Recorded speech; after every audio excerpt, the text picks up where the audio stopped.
So, good morning, everyone. Welcome to our webinar this morning around storytelling.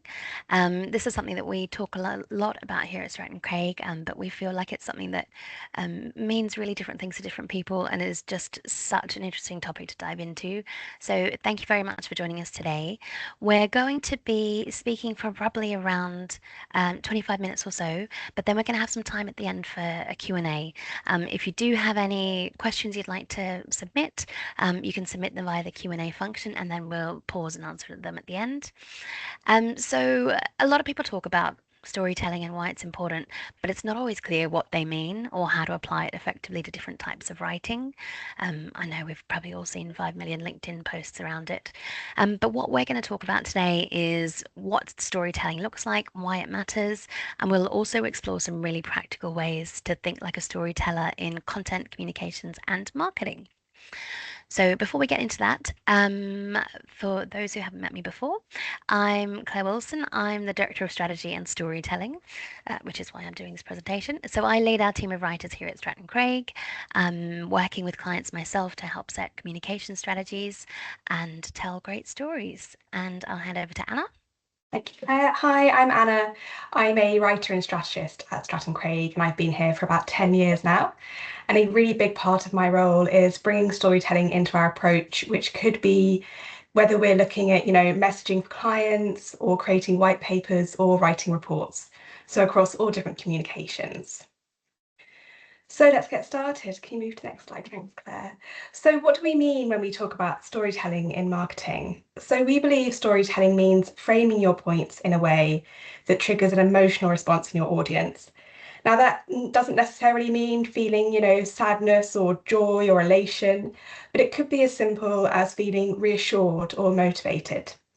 Now, this can simply come from a shift in perspective, like this example we have here. So wanting to get home for Christmas is much more persuasive than wanting a ride to Jacksonville. I'm not even sure where Jacksonville is, but I'm sure some people on this call will. But we love this example because it shows that storytelling doesn't have to mean adding more words. Instead, it's using messages that really resonate with the audience, which really helps to create that sense of connection. And here's why it's really important. So Dr. Jerome Bruner, I think I've said the name correctly, is a cognitive psychologist. And he found that people are 22 times more likely to remember a fact when it's wrapped up in a story. And then a study at Stanford University put this one to the test. So students were asked to give a 1-minute persuasive speech, with some using statistics and others telling a story. And then when asked to recall the content later, only 5% remembered the stats, but 63% remembered the stories. Now, I'm very aware that I've just given you a load of stats and I don't expect you to remember them, but what I hope you do remember is that stories make the facts much more memorable, and essentially some really clever people have tested this out. So for us marketers and comms people, storytelling doesn't just have to be sort of some exciting, lovely thing that we do with our writing. It can actually make a really meaningful difference to our objectives. And when it works well, we find that audiences are much more engaged. And crucially, those people will be much better matched to our ideal customer profile. So essentially, we'll be making an impression on the people who really matter to our strategy. So Anna's shared some examples there of how you can test, I guess the impact of storytelling and how it's been studied by academics around the world. But actually, it's really measurable in terms of that sense of emotional response that it gives people. It's so important, in fact, there are entire agencies that deliver emotional response testing as their primary product. System One is an ad testing agency that measures the second by second emotional response of ads, essentially, measuring the effectiveness of storytelling. And I'm just going to click play and hope that the tech works on this one. Oh, look, it does.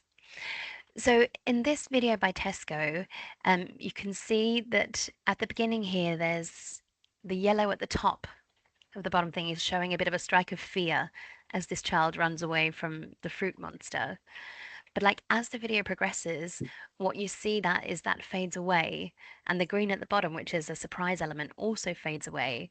And what you're left in the middle is this massive tide of light green, which is happiness. Um, which is obviously, I think, what they were going for with a really wholesome and positive campaign like this. There's a little bit coming up. I'm just gonna. There you go. Now, when that thing came through the window, you can see a little spike in the green at the bottom there. So that tells you really how responsive we are to these kinds of stories, and also, therefore, how you can use them to create the response you want in an audience. Now we have to move on because that's actually playing the sound in my ears. I can't do two things at once. So successful storytelling is really important because it builds trust and connection with your audience. It creates empathy and positive emotions. It can increase the attention you pay to something when you're more engaged with it, if it really resonates with you, and it strengthens knowledge, retention, and recall, as Anna explained earlier. It's also really important in terms of helping audiences make sense of complexity. It's a sense making thing that we do. And we know this to be true because as humans, we've used storytelling for millennia. It's the way we passed on knowledge or insight. And really great stories can survive for thousands of years and touch millions, even billions of people. You only need to look at the enduring impact of the Odyssey to know that's true. And done well, storytelling really gets to the heart of this sort of emotional connection we're wanting to create in our audience. Now, Anna mentioned earlier that it isn't about necessarily tugging on the heartstrings every time, and there are actually ways to bring storytelling techniques into all marketing and communications to improve their impact.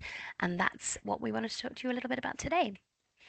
So it brings us nicely to something that we've developed. At Stratton Craig, we do primarily focus on B2B content. So while that Tesco story about the fruit monster is delightful, it's not the kind of thing we would work on here because we're much more often communicating like complex or technical subject matters to a range of audiences, but generally in a B2B space. And when you're dealing with content like that, it can be harder to think about how you're going to apply storytelling techniques. But we've developed a set of really practical storytelling techniques and we've packaged them up into a cute little name, the frame framework, as I like to say. And it's a way of improving all types of content and communications by bringing in elements of great storytelling. So, for an overview here, FRAME stands for flow, resonance, authenticity, meaning, and expression. We'll go into these in a little bit more detail in the coming slides, but we just wanted to explain that although some types of content can lend themselves to storytelling more easily than others, actually there are techniques within here that all forms of content can benefit from, and when they're used, it will make them everything more impactful. So let's have a look. So flow, people often say, this doesn't flow well, but it can be hard for people to really explain why. Now, these elements that we have here on the screen are ones that we think are really crucial to bringing that sense of flow in business writing. So it doesn't need to start with, once upon a time or have a really clear trajectory of kind of a challenge along the way and a resolution, though that's nice when it can happen. But there does need to be some sort of logic to how you set out your points. Then, as well as creating a clear structure, flow can also mean having the right level of detail for the audience to really understand what you're trying to explain, and ideally, a really nice theme that pulls points together. And that's especially important in things like an ongoing campaign because you want to make sure that each asset that you're creating feels linked to the one before, and also in things like reports or larger documents or white papers so that people stay engaged throughout the document. Resonance. So this one is about making sure that everything you say feels in touch with your audience's reality. And the kinds of things we're talking about there is rooting what you're talking about in the challenges your readers face, because it's one of the ways to really bring your solution to life, how you solve their problems. So that's about acknowledging your clients, investors, or your other stakeholders you're trying to address. It's about demonstrating that you understand their challenges and what they're facing. It's really focusing on the benefits of what you offer them.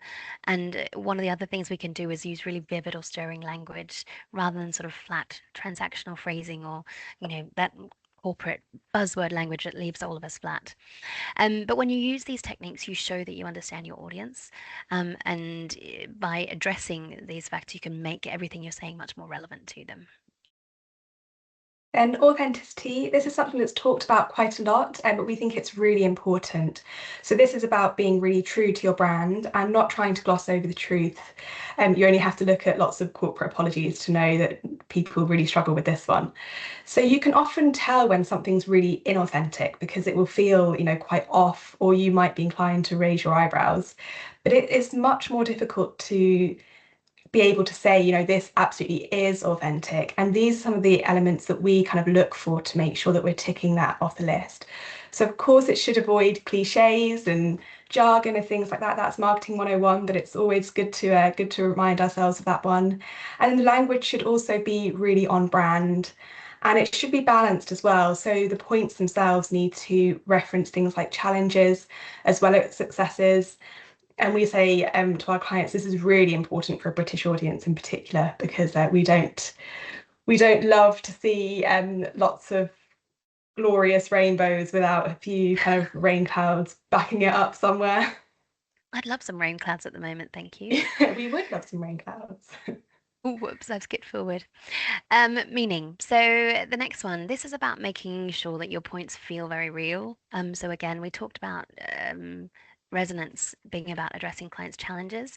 Meaning is also like finding ways to relate what you're saying to real world experiences and outcomes. And this is where we really aim to show rather than tell. By bringing in examples, being objective, we can help people understand our meaning.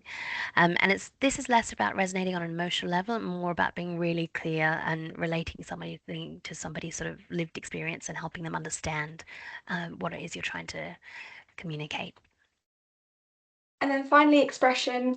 This is about expressing ourselves really consistently, both within content itself and then across different communications and different channels.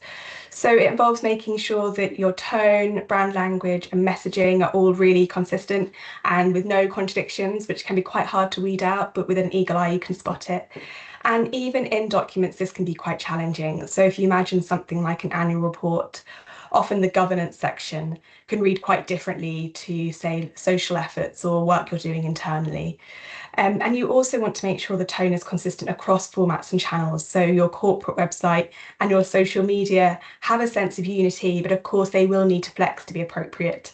And this is really where content strategy comes in and the early stages of content to help you set out what that flex should look like.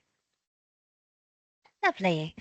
Thank you, Anna. Now we're going to have a look at how we can think strategically to bring storytelling into your own communications planning. First, there's an important difference here that we want to set out.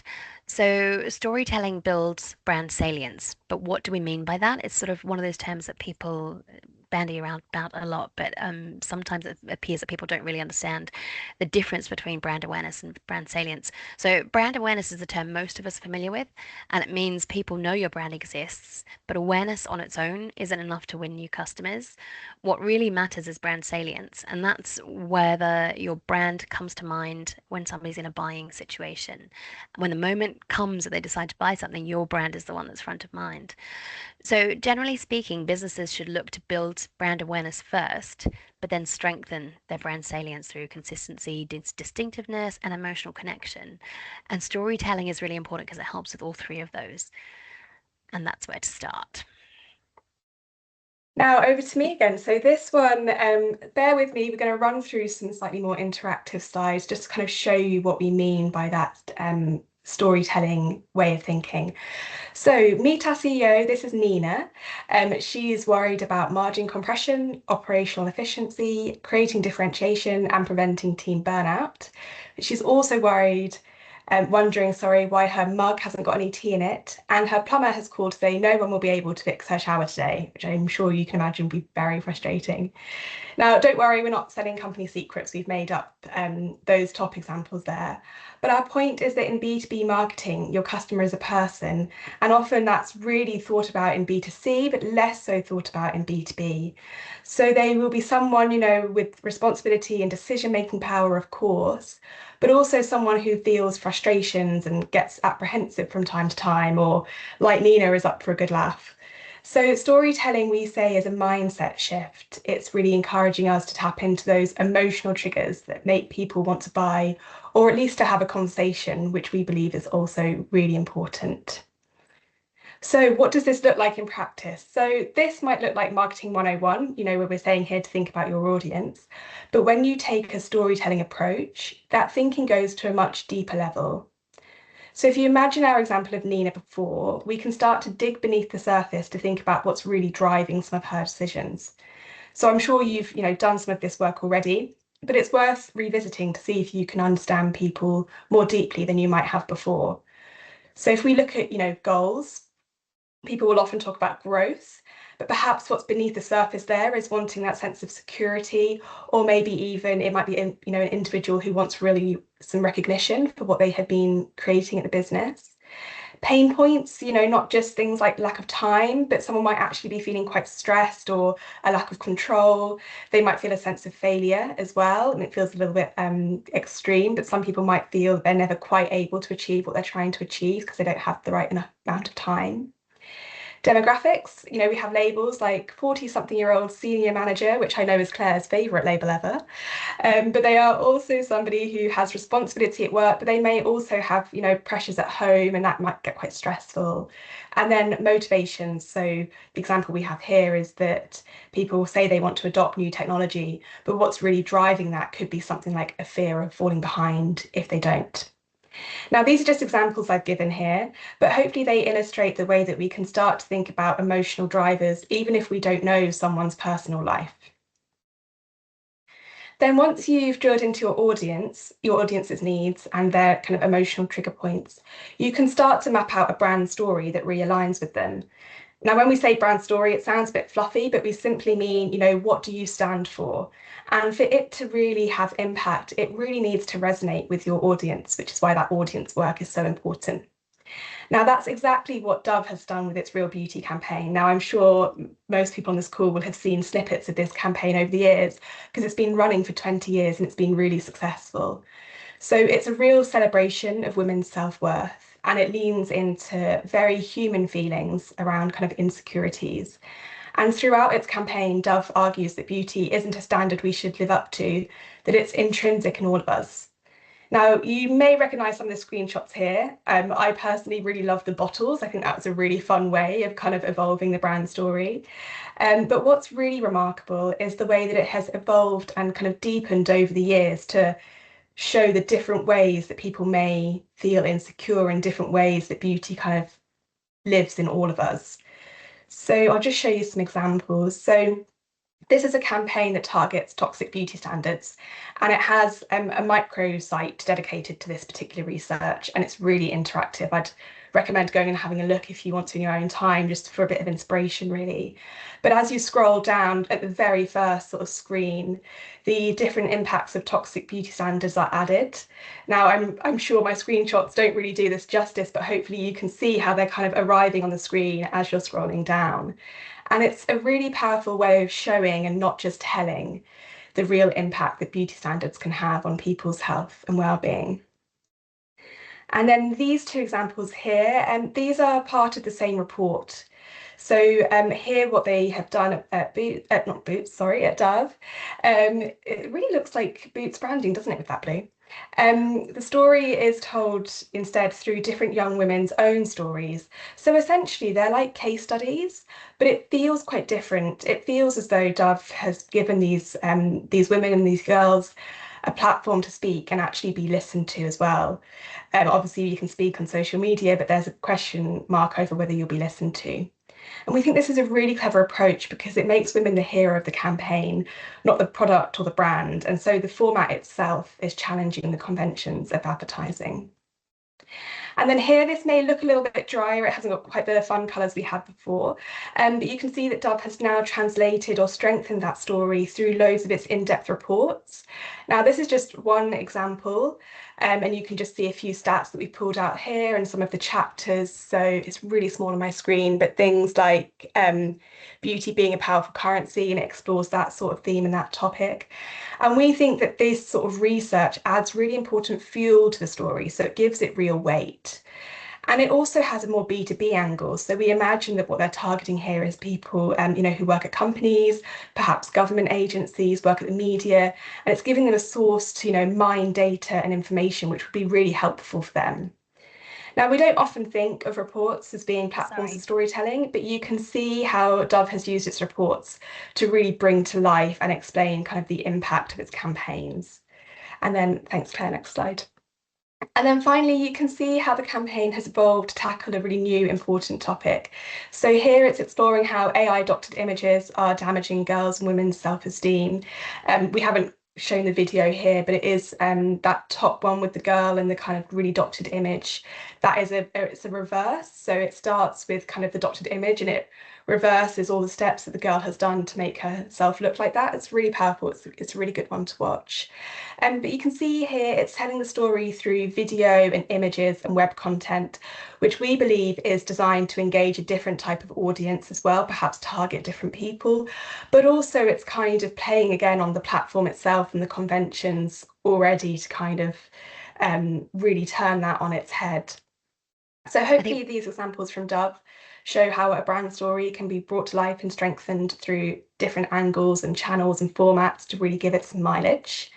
And we I have another think what I example. So like we, best about this one, for sorry, just to yeah, you go interrupt ahead. for a moment, is the longevity of this. Like, I think what you've demonstrated here is really about how getting that brand story right gives a brand so much ground to run. If you get that story right, you can translate it in so many different ways and communicate across a range of formats, etc., really, really impactfully. Yeah, and actually, I won't give my age away, but if you imagine kind of 20 Oh, years, if you after just giving say mine the away. number, you say the number 20 years, and actually, if you think about how old you were 20 years ago when this campaign started, it can really help you understand how long Mm. that was ago. Bit of storytelling for you there. Then here's another example. So this is Lego's Rebuild the World campaign, and its message is about play being the ultimate way to kind of build a generation of problem solvers. Now, this example here is simply a visual, which we always are in awe of as writers, being able to see someone tell a story just through images. And here it tells the story of a pig being made tall enough to see eye to eye with a giraffe. And it's a really clever way of bringing to life that message. And we think it works because it taps into people's curiosity and our sense of humour, which is quite hard to do sometimes in marketing. But it also speaks to kind of that desire to create connection with others. And we think that has real resonance too. So this is just one example, and I'll flick through to some more. So it has created this video, and it's really well worth a watch. If you search online for Lego's Rebuild the World campaign, you'll be able to watch the whole thing. And the screenshots here just show how that message is played out towards the end. So what we managed to see is kind of children encountering the world with imagination and the power that that brings them. And you can see through the video how play transcends, messing around, and it is instead this building block to transforming the world around us. So I won't run through all of them, but that first image of the kind of Lego built wheelchair, that's actually someone coming across a step and not being able to get up. And in the video, it shows this woman kind of creating something out of Lego for ages, and she's actually building a ramp for the wheelchair. So it really relates kind of play to our real world experience, which is really clever. And then also, like Dove, Lego has created some research. So I think it commissioned Edelman to run the study on play rather than running it itself. That's why you can see all the font is different to Lego's. But one of its key findings was part of this research was that women's creative projects and female children, sorry, are more likely to be labelled as cute or pretty. And so it really took this finding on to strengthen its brand story. And here are just a few of the assets it created off the back of that report. So it created this Play Unstoppable campaign. And what it was doing there was showing the power of play to build confidence and really change the narrative for young girls. So you can see here, like rather than cute, it's imaginative. So having all of these different formats across both Lego and Dove, they give audiences a different way into the story. Now, we're often encouraging clients to kind of get more mileage from things like their reports or their case studies. And this is what we really mean by that. So it's not just creating more assets for the sake of it. It's not just a money saving scheme, for example, but it's actually to make the ideas and the story more accessible to more people because not everyone will want to read the whole report. Thank And you, over to you, Anna. Claire. Thanks. Um, and we've said several times now that it's much easier to tell stories in some ways for B2C audiences, but sometimes in B2B, the topics that we're talking about and the content and the formats we have to play with don't allow that same level of creativity. But what we did want to do is demonstrate that the same kind of techniques that Anna discussed there with the Dove campaign, for example, can be applied in B2B situations as well. It's just that the angles you take will be a little bit different. So this slide here, if you look for the tension of the Dove piece was around that sense of beauty standards making women feel inadequate. I've included Slack as an example here. So they're one of the really great B2B storytelling brands, and their tension focuses on work has become fragmented, bureaucratic, and frustrated. So when you think about the human impact of the Dove thing, it's that sense of the insecurities and not looking like the ideals. With Slack, it's about why is getting anything done so painful? Again, it's a different topic, but something I think we can all identify with, and it really resonates with people. Both of these brands have done that thing where it's not about the product that they're selling. They don't talk about the features of what it is they're offering. They talk about the people that they're helping. So for Dove, obviously, it's real women, but for Slack, it's everybody doing work. And you've seen the core brand story for Dove came through really clearly, and for Slack, it's about work doesn't have to feel this way. And again, in the same way that the Dove and the Lego examples showed us, when you get this core story right, it gives you a lot of longevity in terms of what you can have to say about your brand and how you can communicate that message. So I'll flick through a few quick examples for Slack because I promised we would only speak for 25 minutes, and now we're at that point. But you can see how Slack are using this across their Instagram in terms of their promotions. They're also using it on LinkedIn, still toiling away at the work of work. There's a better way. And again, that's a really short snippet, but you can see how it's really captured that um, core brand story really clearly and really quick, succinctly, which is a hard word to say. And yes, finally, as well in their blogs and their own resources, that same idea keeps coming through to anchor all of their communications across channels.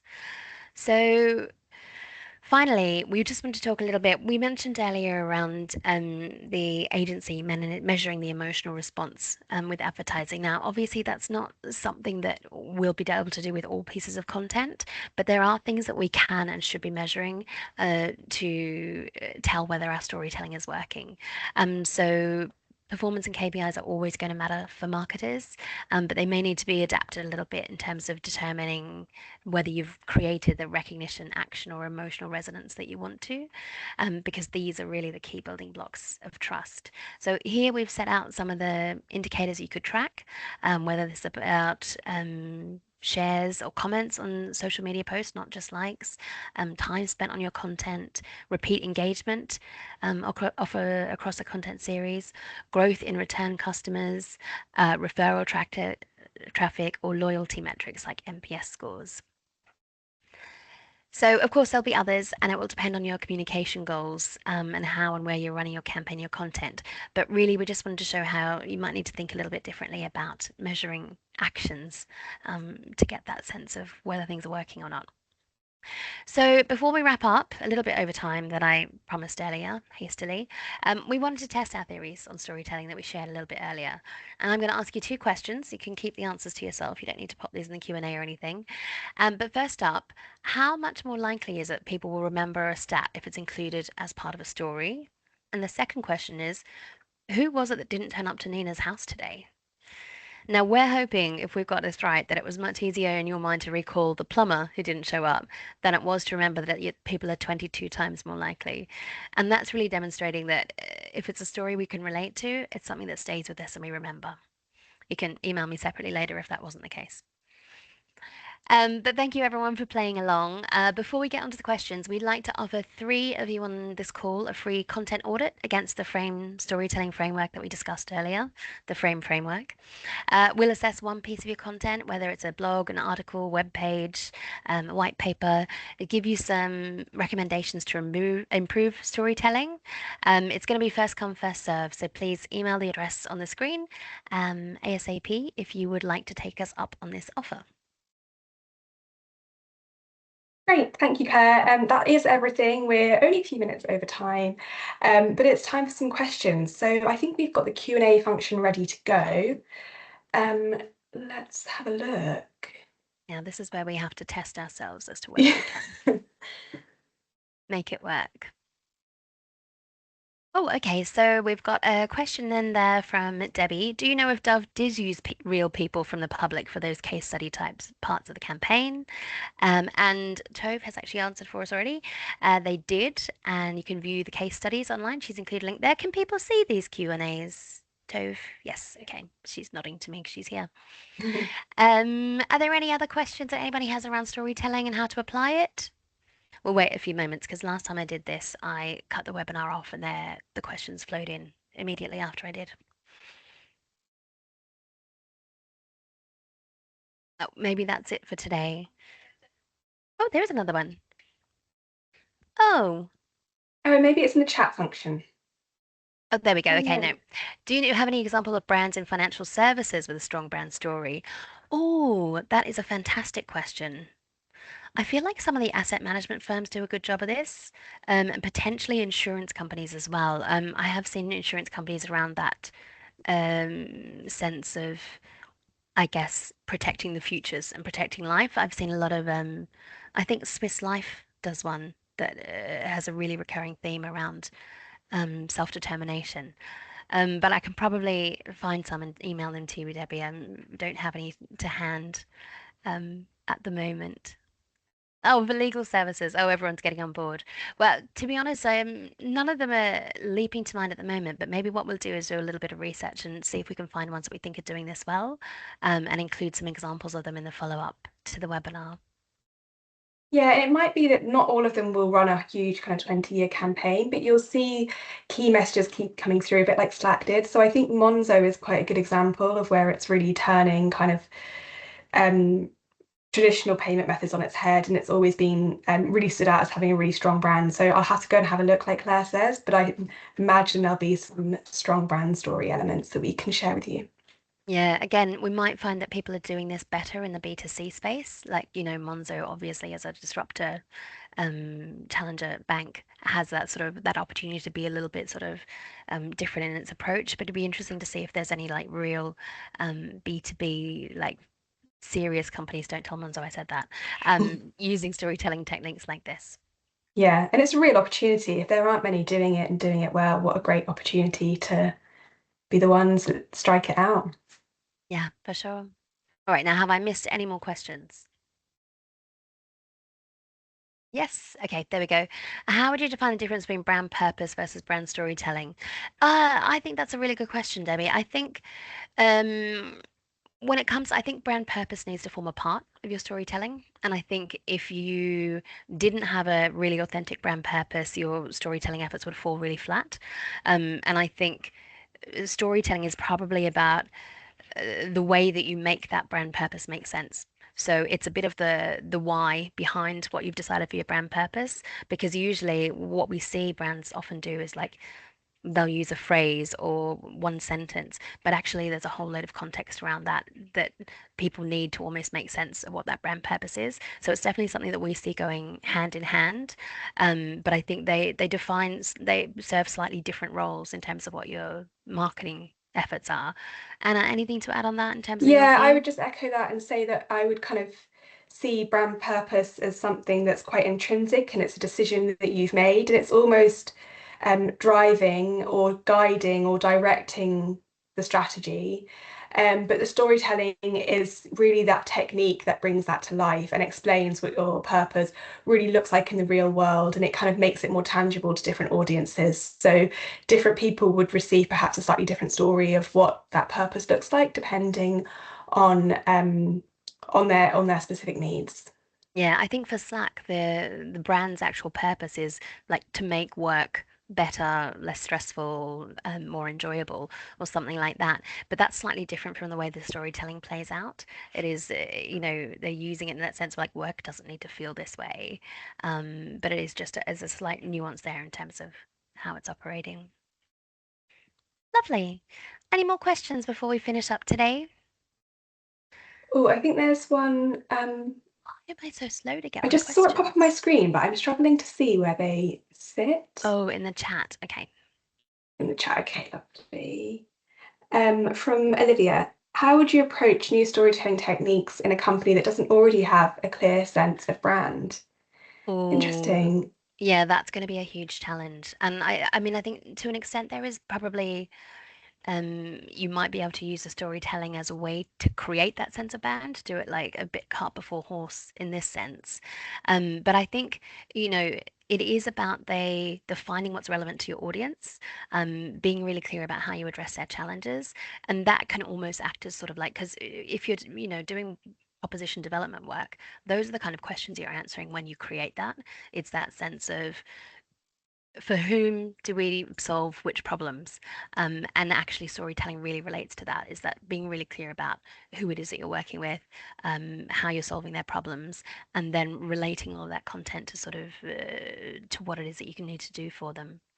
Anything to add to that, Anna? Yeah, I would also say that with the storytelling techniques, as well as being able to apply them to a big, wonderful campaign like Dove has, for example, it also just translates to everything you're writing on a day-to-day basis. So even the email campaigns that you're sending out, new business kind of articles, things like that, they can all be improved with some of those storytelling techniques. Something we are saying to clients is it can feel quite scary to have a checklist of, I don't know how many that would be, 4 times 4, 5, 20. Oh, you're in a Don't rabbit really do hole now. maths. It's not a checklist of 20 things that you've got to tick off. You can cherry pick the ones that work for you and kind of just start trying to bring storytelling through into everything you do to improve it, and then kind of do the kind of bigger brand work when you're able to, you have the budget, the time for. And to be honest, that's one of the things we find most useful about the framework.